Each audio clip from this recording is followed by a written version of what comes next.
하나님께서 주신 말씀인 로마서 16장 17절에서부터 20절까지 말씀을 가지고 진리로 부탁하다라는 제목으로 하나님 말씀 잠시 나누도록 하겠습니다. 지난 2016년 한 작은 책이 출간됐습니다. 아주 작은 반복의 힘이라는 책입니다. 이 부제로 끝까지 계속하게 만든다라는 것들이 있는 이 책은요, UCLA 의과대학 로버트 마워 교수 팀이 낸 연구 결과서입니다.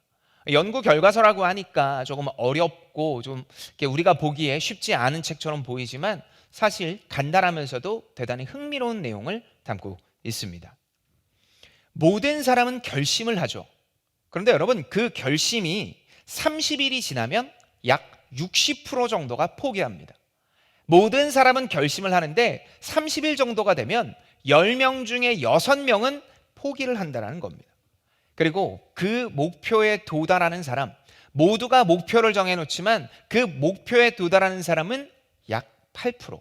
그러니까 100명 중에 8명 정도가 그 세워놓은 목표에 도달을 한다고 이야기를 합니다.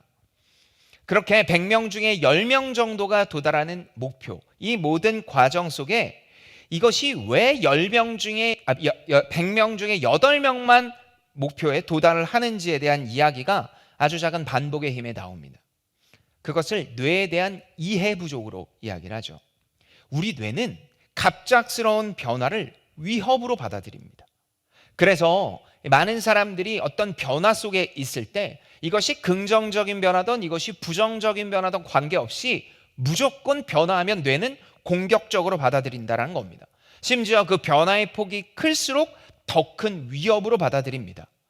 그래서 시작은 언제나 작고 부담이 없어야 내가 원하는 목표에 도달할 수 있다. 그래서 이거를 스몰 스텝 전략, 그러니까 아주 작은 스텝, 그 스텝으로 조금씩 해 나가야 결국 내가 원하는 목표에 도달할 수 있다라고 이야기를 합니다. 그래서 그 목표 자체를 너무 거창하고 거대하게 잡기보다 선명하고 분명하게 잡아야 되고 현실적으로 잡아야 된다. 그리고 그것을 위해서 우리는 아주 작은 스텝을 밟아 나가야 된다. 그래서 그 반복이 목표를 도달하게 한다라고 이야기를 합니다. 그만큼 한 일을 해나가는 데 있어 작은 반복, 이것이 굉장히 중요하다는 겁니다. 반복. 성경에서도 이런 반복을 자주 사용합니다. 특히 중요한 것을 강조할 때 쓰는 방법 중 하나가 이게 반복인데요. 지난 목요일부터 우리는 매일 성경을 통해 마태복음을 보고 있습니다. 오늘 담임 목사님께서도 설교를 하셨는데요. 1, 2, 3부를 여러분이 보시면 알겠지만 1장 1절부터 17절, 마태복음 1장 1절부터 17절까지 키워드가 하나 나오는데 그게 무엇이냐면 바로 이 나타라는 단어입니다. 나타. 본. 영어로 하면은 이 본이 나오는데 그게 몇 번 나오는지 아십니까? 총 26번. 1장 1절부터 17절까지 다시 나타라는 단어가 26번이 나옵니다. 이렇게 26번에 관한 나타가 자꾸 나오는 이유, 반복되는 이유는 생명의 나음, 진정한 생명이 다시 한번 탄생하는 건 누구로부터 가능한 것이다? 바로 예수 그리스도로만 가능하다는 것. 그래서 마태복음의 1차 독자인 유대인들에게 너희들이 정말 인생을 다시 살고 싶다면, 다시 한번 born again 하고 싶다면 너희들에게 꼭 필요한 것이 있는데 그것이 바로 예수 그리스도다. 예수를 그리스도로 믿는 믿음이다 라고 이야기를 합니다. 새 생명을 원하지만 새 생명과 멀어진 유대인을 향한 하나님의 간절한 반복, 그것이 바로 1장 1절부터 17절까지 나오는 나타로 알 수 있습니다. 오늘 우리가 읽은 이 내용도 마찬가지입니다. 노사도인 사도 바울은 이제 로마 교회를 향한 복음 메시지와 문안 인사로 편지를 마무리합니다. 사도 바울이 쓴 약 13편의 편지, 우리가 성경에 나오는 13편의 편지와 함께 사도행전의 후반부까지 합친 많은 내용이요, 사실 마무리로 되고 있습니다. 그 마무리가 어떻게 되어 있냐면 그 마무리가 이 부탁으로 되어져 있습니다. 심지어 이 부탁은 간절하고 또 동시에 반복적입니다. 교회가 다르고 상황이 다르고 시간이 다른데, 심지어 그것을 읽는 대상들도 다 다른데 사도 바울은 그 마무리가, 그리고 그 간절한 부탁이 동일하다면 여러분은 어떤 생각이 들겠습니까? 상황과 지역이 다름에도 반복되는 이 사도 바울의 부탁, 그렇다면 그 부탁은 2022년 1월을 살고 있는 오늘 우리에게도 2023년이죠. 23년 1월을 살고 있는 우리에게도 동일하게 적용되는 부탁인 줄 압니다. 노사도의 마지막 부탁을 통해 하나님께서 주신 마음을 온전히 알아가 새롭게 시작되는 우리의 한 주간 동안 온전히 적용하며 우리 삶에 다시 한 번의 기준을 세워나가는 시간이 되기를 소망합니다. 자, 먼저 오늘 본문 17절입니다. 로마서 16장 17절의 말씀 우리가 다 같이 한 목소리로 읽도록 하겠습니다. 로마서 16장 17절입니다. 시작. 형제들아, 내가 너희를 권하노니 너희가 배운 교훈을 거슬러 분쟁을 일으키거나 거치게 하는 자들을 살피고 그들에게서 떠나라. 인생의 후반기 가장 아름답고 그리고 교리적으로 완성에 가까운 또 간결한 문체로 쓰여진 로마 교회를 향한 편지 로마서. 그 로마서의 마지막 부분이 우리가 읽고 있습니다.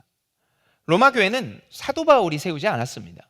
사도 바울이 노년에 아주 좋은 글을 썼기에 그 교회가 사도 바울이 세웠다고 이야기를 하지만 사실 사도행전 2장에 나오는 성령의 임재 그리고 그 경험을 통한 자 중 한 명이 로마로 가서 로마에서 교회를 세웠다라고 봅니다.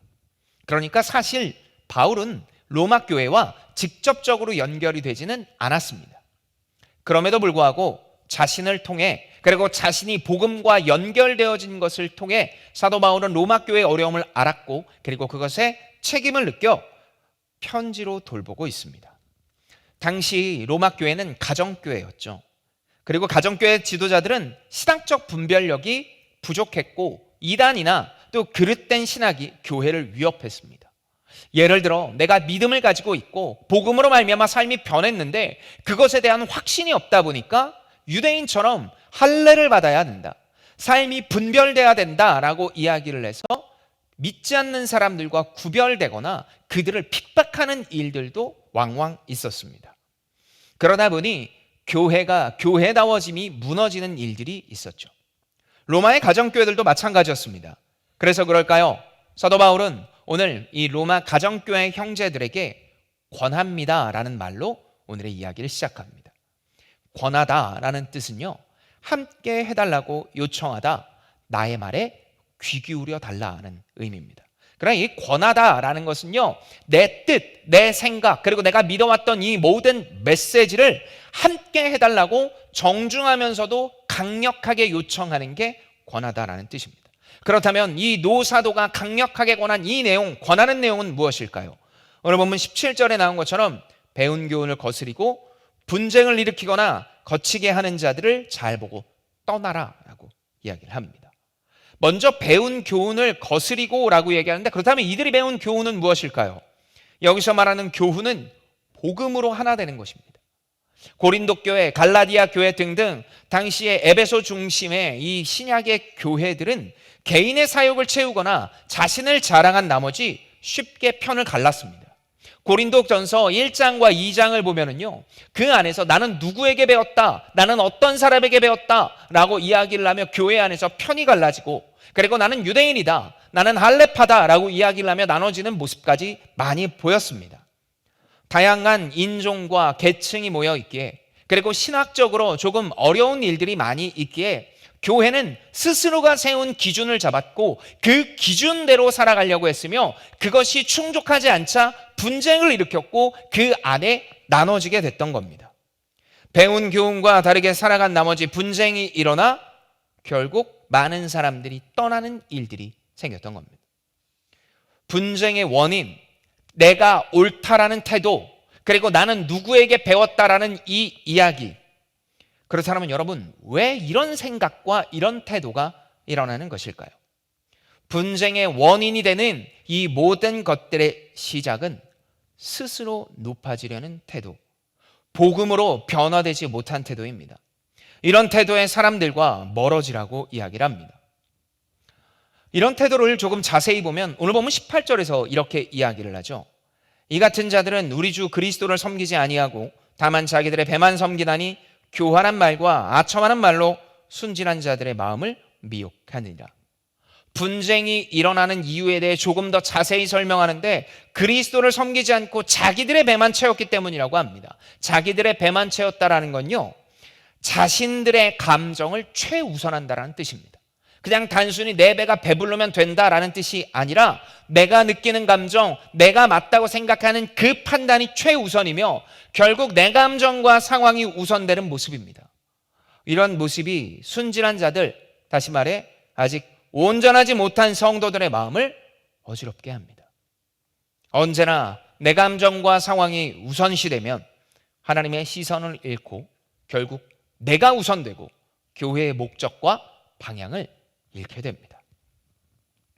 최근 서점을 돌아다니다 보면 조선시대의 이 유명한 학자 중에 몇 명들의 이야기가 계속 나오는데요.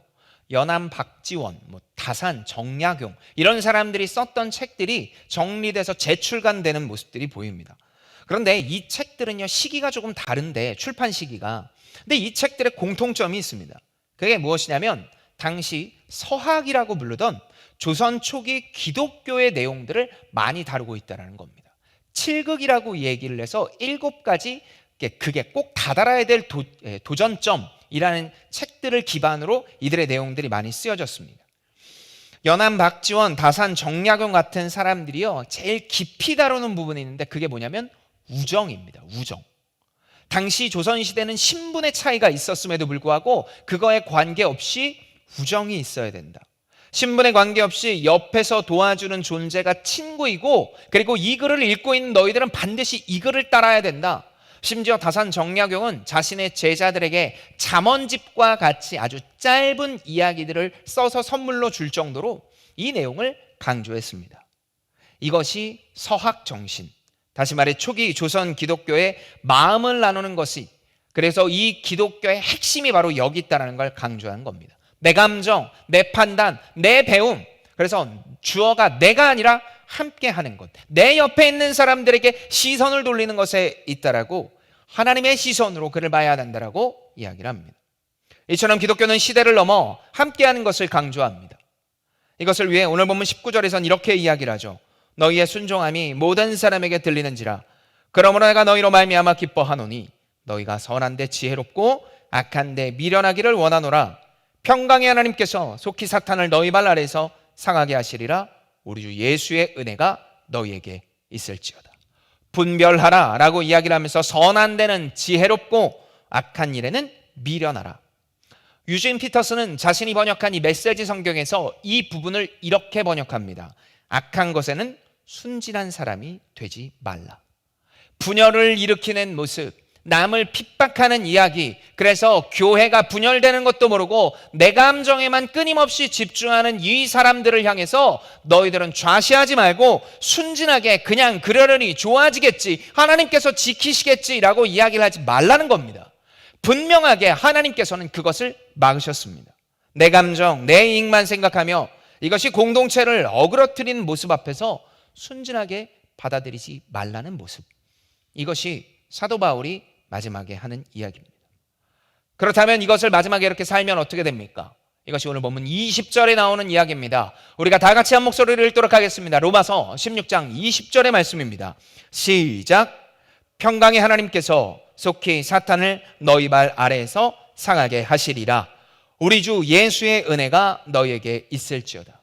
예수 그리스도의 승리를 보게 됩니다. 예수 그리스도의 궁극적인 승리가 어디에 도달해 있습니까?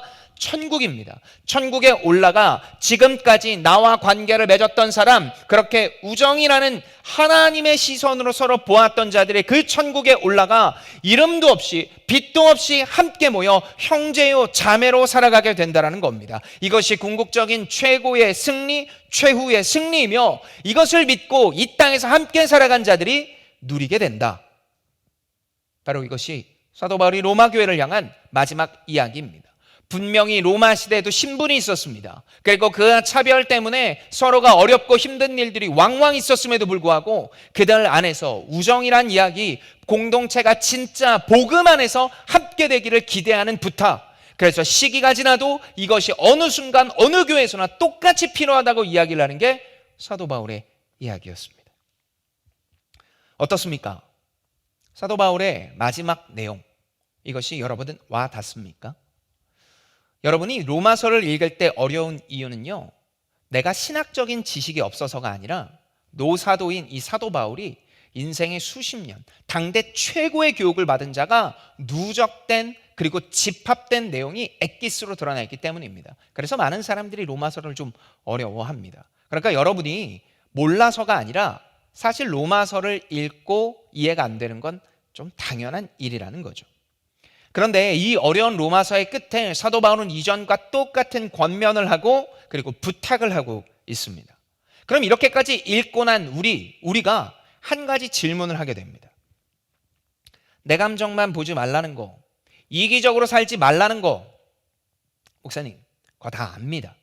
여기에 있는 사람 중 그거 모르는 사람이 있습니까? 교회를 다닐 때 함께 해야 된다는 것, 그리고 우리가 우정을 나누는 좋은 형제요 자매로 살아가야 된다는 것 모르지 않습니다. 아마 초등부만 돼도, 아니요, 유치부만 돼도 그 이야기는 잘 알 겁니다. 중요한 건 어떻게 해야 포용과 허용의 시선으로 그것을 내가 갖출 수 있냐라는 겁니다. 하나님의 뜻과 하나님의 마음을 갖출 수 있는 그 방법은 도대체 있냐라는 거죠. 도대체 이것을 향한 길이 묘연한데 자꾸 해야만 한다고 하니까 목사님, 결국 우리가 내가 하고 싶은 대로만 살고 있지 않습니까? 라고 질문하게 되죠.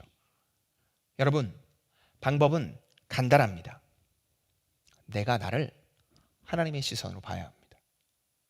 내가 나를 하나님의 시선으로 봐야 합니다.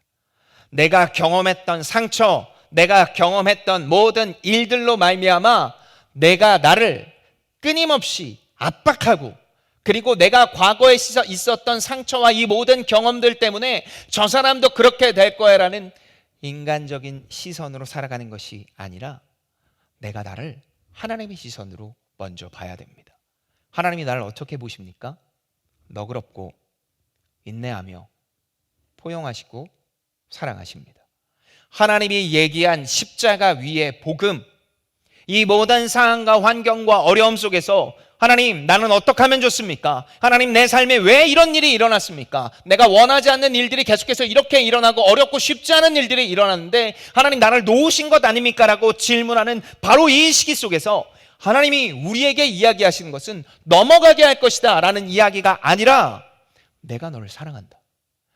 완전 이율배반적인 이야기인 것 같지만 내가 나를 그렇게 하나님의 시선으로 바라볼 때 처음과 끝이 정해진 이 모든 과정 속에서 하나님이 지키시고 인도합니다. 이것이 복음의 시선이요, 이것이 십자가의 시선입니다. 많은 사람들이 과거에 어그러진 경험으로 나를 보죠. 누가 그런 얘기를 했어, 누가 이런 말로 나를 어렵게 했어, 내 이 부모님과의 관계가 이렇게 어려웠어, 내 주변의 친구들로 말미암아, 내 주변 사람들로 말미암아 이전 연인 때문에 다 이랬어 라고 이야기를 하며 그 상황과 환경에 그 바라본 시선, 그들의 이야기가 내 것으로 여겨집니다.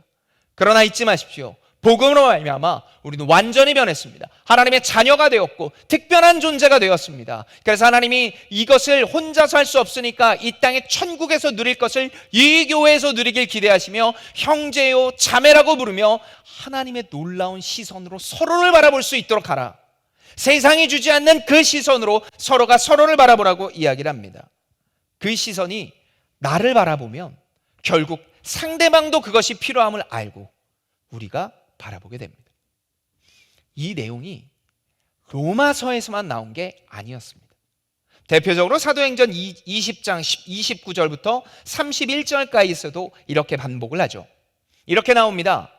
내가 떠난 후에 사나운 이리가 여러분에게 들어와서 그 양떼를 아끼지 아니하며 또한 여러분 중에서도 제자들을 끌어 자기를 따르게 하려고 어그러진 말을 하는 사람들이 일어날 줄을 내가 아노라.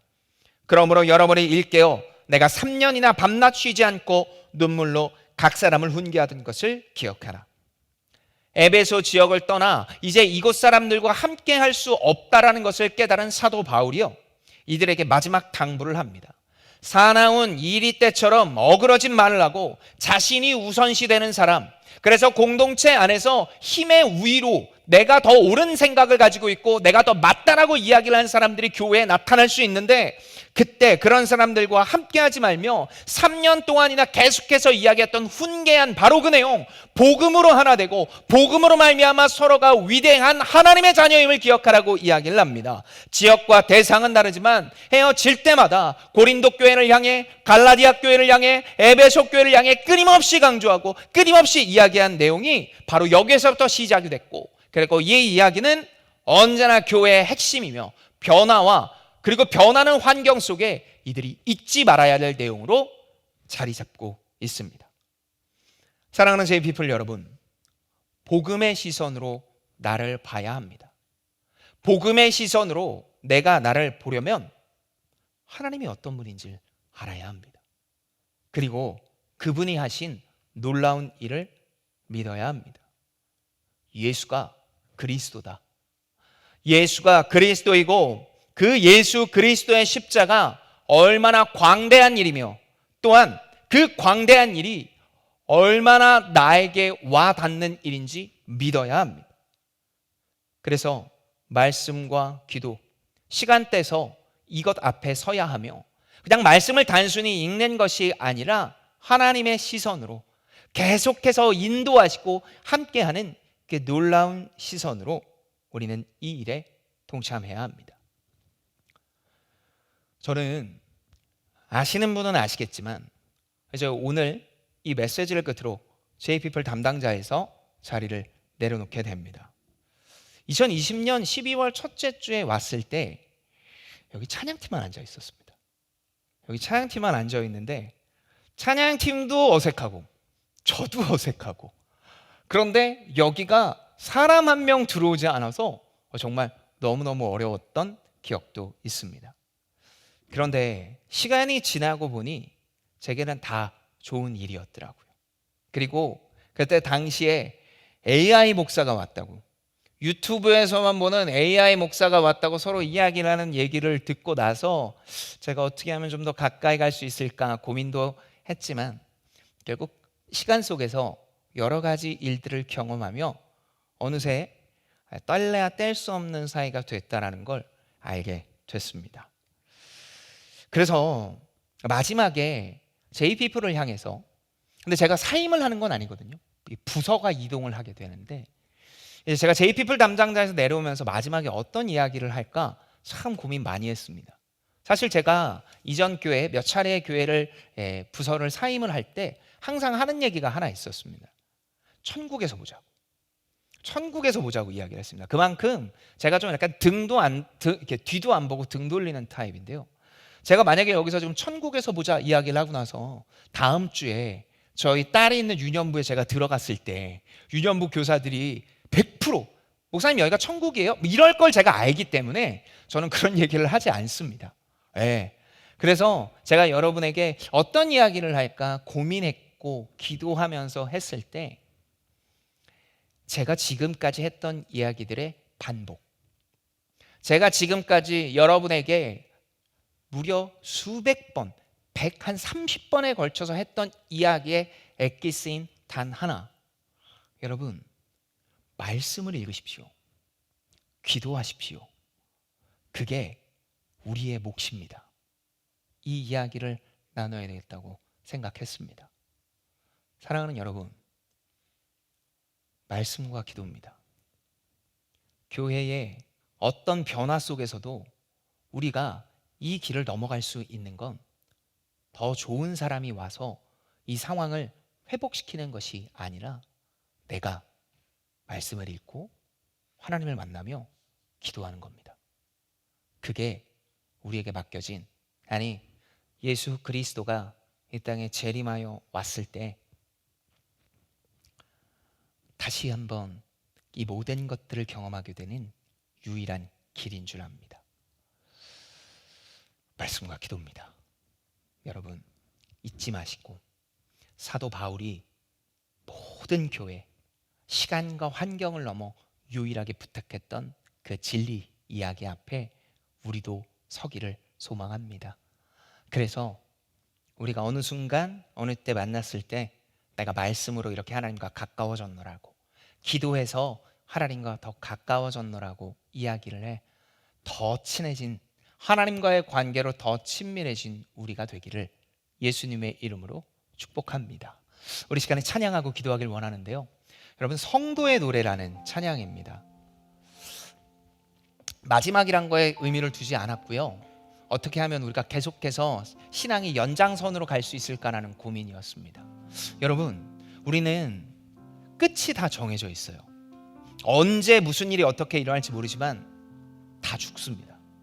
그리고 그 죽음을 통과한 뒤 그리스도 예수를 믿었던 자들은 그 천국에서 형제요 자매로 부르게 될 겁니다.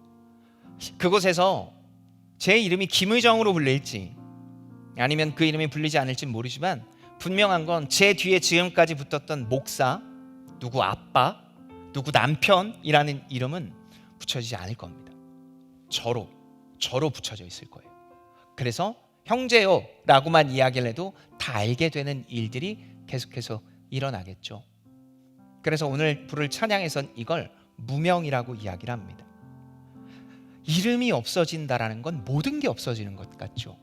그러나 하나님은 그 이름조차도 다 사라지고 형제요 자매가 됐을 때 참된 유명, 있을 유자의 이름 명자, 그래서 이름이 된다라고, 성도가 이름이 된다라고 이야기를 합니다. 그것을 위해 꼭 필요한 게 있어요. 그게 말씀이고 그게 기도입니다. 어느 순간에서나 이걸 놓치지 말아야 됩니다. 그래서 이 땅에서 좋은 대학을 가고 사람을 만나고 돈을 많이 벌어 어떤 좋은 곳에 가서 내 유희를 즐기는데 최선을 다하는 것이 아니라 내 삶의 24시간 중 탁 시간을 떼어, 담임 목사님이 저희 교역자들에게 이야기를 한 게 시간의 11조를 들이지 않는 교역자는 안 된다라고 이야기를 하시거든요. 24시간 중 2시간은 떼서 말씀 보고 기도해야 되지 않겠냐. 제가 여러분에게 그것까지 강조하지는 않을게요. 시간을 근데 꼭 떼서 말씀과 기도에 서야 합니다. 그게 우리 안에 성도의, 그리고 이 땅의 죽음을 통과하고 천국을 기대하게 되는 유일한 길입니다. 제가 언제 또 여러분에게 이야기를 하겠습니까? 사랑하는 여러분, 꼭 말씀 읽으십시오. 사랑하는 여러분, 꼭 기도하십시오. 그게 아니군 우린 살아갈 수 없습니다. 우리 이걸 다짐하는 마음으로 우리 성도의 노래 찬양하도록 하겠습니다.